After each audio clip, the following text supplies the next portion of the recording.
Morning voice എന്ന അനുഗ്രഹീത പ്രോഗ്രാമിലേക്ക് ഏവർക്കും സ്വാഗതം. ദൈവനാമമഹത്വത്തിനായി ഒരു ഗാനം നമുക്കിപ്പോൾ ശ്രവിക്കാം. ലോകത്തിനാശ്രയമൊന്നും ശാശ്വതമല്ലായ്കയാൽ ശോകക്കൊടുങ്കാട്ടിലൂടെ ഓടിമറയുന്നു ഞാൻ. ലോകത്തിനാശ്രയമൊന്നും ശാശ്വതമല്ലായ്കയാൽ ശോകക്കൊടുങ്കാട്ടിലൂടെ ഓടിമറയുന്നു ഞാൻ. ദൂരെ ദൂരെ കാണുന്നിൻ നിത്യഭവനത്തെ വേഗം ഞാനങ്ങു ചേരും, അതിത്ര ഭാഗ്യമേ. ദൂരെ ദൂരെ കാണുന്നിൻ നിത്യഭവനത്തെ വേഗം ഞാനങ്ങു ചേരും, അതിത്ര ഭാഗ്യമേ. യേശുവിൻ സംഗീതം എന്നിത്യ പറയുമേ, ആശ്രയം താൻ മാത്രം, ആ നാമം സുസ്ഥിരമേ. ഇന്ന് നമ്മോട് വചനത്തിൽ നിന്ന് സംസാരിക്കുന്നത് കർത്താവിൻ്റെ പ്രിയദാസൻ ജെയിംസൺ തോമസ് നെടുമ്പാശ്ശേരി. പ്രാർത്ഥനയോടെ ധ്യാനചിന്തകൾ നമുക്ക് ശ്രവിക്കാം. പൊത്തിഫേറിൻ്റെ ഭാര്യയുടെ കളവ്, പൊയ്വാക്കുകൾ, കള്ളസാക്ഷ്യം യോസഫ് എന്ന യൗവനക്കാരനായ മഹാഭക്തനെ കാരാഗൃഹത്തിൽ അടയ്ക്കുവാൻ പര്യാപ്തമായിരുന്നു. ലോകമനുഷ്യർ അത് വിശ്വസിച്ചപ്പോഴും സ്വർഗത്തിലെ ദൈവത്തിന് തൻ്റെ യൗവനക്കാരനായിട്ടുള്ള ഭക്തനെ അറിയാമായിരുന്നു. അതുകൊണ്ട് തന്നെ ലോകം അവനെ കാരാഗൃഹത്തിൽ അടച്ചപ്പോഴും ആ കാരാഗൃഹത്തിലും ദൈവം യോസഫിലൂടെ സ്വർഗത്തിൻ്റെ പദ്ധതി തുടർന്നുകൊണ്ടേയിരുന്നു. നാം ഓർത്തതുപോലെ 7 കാര്യങ്ങൾ ഇതിനോടകം ആ ദൈവിക പദ്ധതിയിൽ കാരാഗൃഹത്തോട് ബന്ധപ്പെട്ട് യോസഫിൻ്റെ ജീവിതത്തിൽ നിന്ന് നാം കണ്ടു കഴിഞ്ഞു. ഒടുവിലായിട്ട് നാം ഓർത്തത് എന്തായിരുന്നു എന്നുള്ളത് വിശുദ്ധ വചനത്തിൻ്റെ അടിസ്ഥാനത്തിൽ നാം ഒന്നുകൂടെ ഓർക്കാനായിട്ട് പോവുകയാണ്. അത് മറ്റൊന്നല്ല, അവൻ ആ തടവറയിലും ദൈവത്തെ പ്രസാദിപ്പിച്ചു എന്നുള്ളതാണ്. മനുഷ്യനെ പ്രസാദിപ്പിക്കുവാൻ സ്വപ്നവ്യാഖ്യാനത്തിലോ മറ്റൊരു കാര്യത്തിലോ യോസഫ് തയ്യാറായില്ല. എന്നാൽ സ്വർഗത്തിലെ ദൈവത്തെ പ്രസാദിപ്പിക്കുന്ന അനുഗ്രഹീതമായ ജീവിതം യോസഫിന് കാരാഗൃഹത്തിലും നമുക്ക് ദർശിക്കുവാനായിട്ട് കഴിയും. അങ്ങ് ശ്രദ്ധിക്കുന്നത് മോർണിംഗ് വോയിസ് എന്ന ആത്മീയ ശുശ്രൂഷയാണ്. ഉൽപ്പത്തി പുസ്തകത്തെ അധികരിച്ചുള്ള 318 എപ്പിസോഡിലേക്ക് അങ്ങേക്ക് സ്വാഗതം. തുടർന്ന് യോസഫിനോട് ബന്ധപ്പെട്ട് ആ കാരാഗൃഹത്തിലെ ദൈവിക പദ്ധതി എന്ന് പറയുന്നതിൻ്റെ 8ാമത്തെ വിഷയത്തിലേക്ക് നാം കടക്കുകയാണ്. അവിടെ നമുക്ക് എന്താണ് കാണുവാൻ കഴിയുക?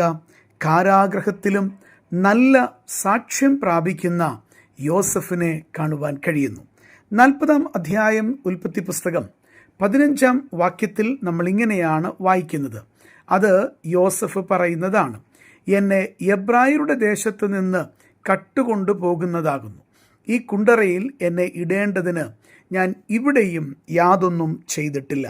എത്ര അനുഗ്രഹീതമായിട്ടുള്ള സാക്ഷ്യമാണ് തന്നെക്കുറിച്ച് തന്നെ യോസഫ് എന്ന യൗവനക്കാരൻ പറയുന്നത്. ശ്രദ്ധിക്കുക, അദ്ദേഹത്തിൻ്റെ വാക്കുകൾക്ക് വളരെ വിശാലമായിട്ടുള്ള അർത്ഥമുണ്ട്. ഈ കുണ്ടറയിൽ എന്നെ ഇടേണ്ടതിന് ഞാൻ ഇവിടെയും യാതൊന്നും ചെയ്തിട്ടില്ല എന്ന് പറഞ്ഞാൽ അതിൻ്റെ അർത്ഥം എന്താ?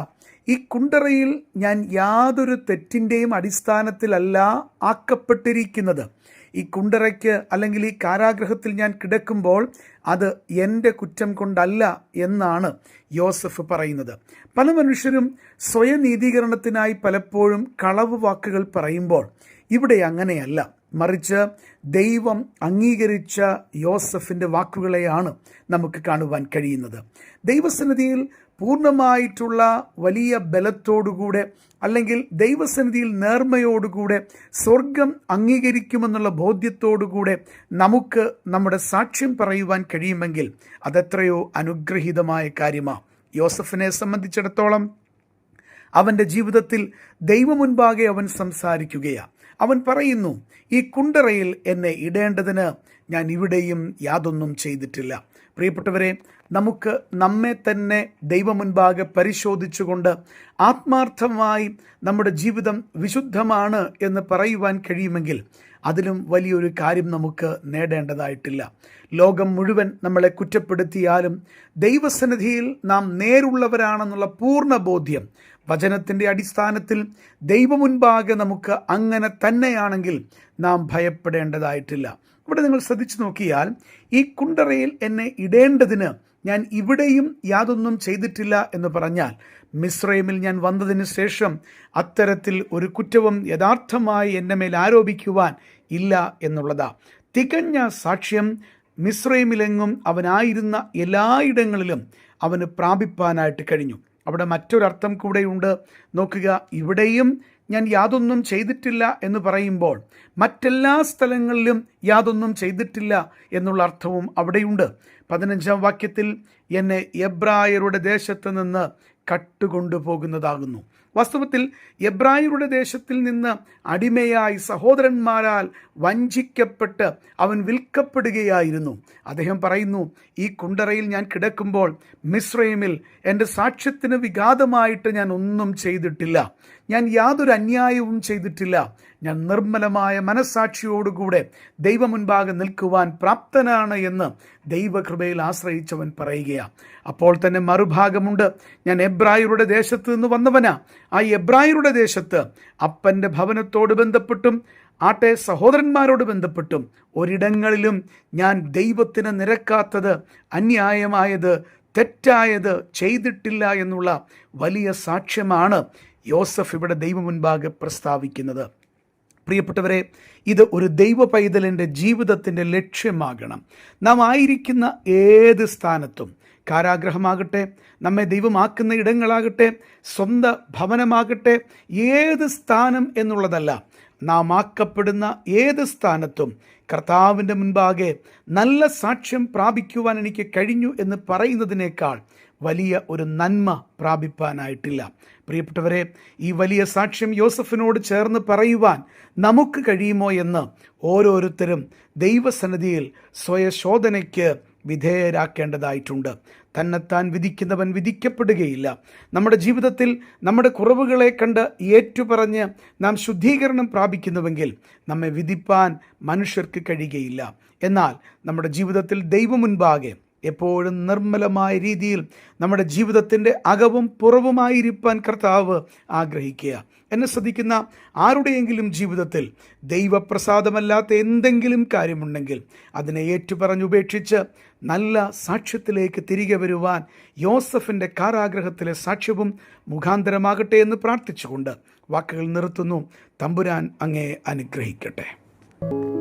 ഇതുവരെ ഞങ്ങളെ ശ്രദ്ധിച്ച എല്ലാവർക്കും വീണ്ടും വരുന്ന കർത്താവിൻ്റെ വിശുദ്ധമായ യേശുക്രിസ്തുവിൻ്റെ നാമത്തിൽ ഞങ്ങളുടെ സ്നേഹവന്ദനം അറിയിക്കുന്നു. കർത്താവ് നമ്മളെല്ലാവരെയും അനുഗ്രഹിക്കുമാറാകട്ടെ. ആമേൻ. കണ്ണുകൾക്കിമ്പമായതൊക്കെയും നശ്വരമേ, മണ്ണിൽ ഭാഗ്യമെല്ലാം മാറിമറഞ്ഞിടുമേ. കണ്ണുകൾക്കിമ്പമായതൊക്കെയും നശ്വരമേ, മണ്ണിൽ ഭാഗ്യമെല്ലാം മാറിമറഞ്ഞിടുമേ. വേദന മാത്രമെങ്ങും ജീവിതനാളുകളിൽ, മോദങ്ങൾ മാത്രമണിന്നും സ്വർഗീയ നാടതിൽ. വേദന മാത്രമെങ്ങും ജീവിതനാളുകളിൽ, മോദങ്ങൾ മാത്രമണിന്നും സ്വർഗീയ നാടതിൽ. യേശുവിൻ സംഗീത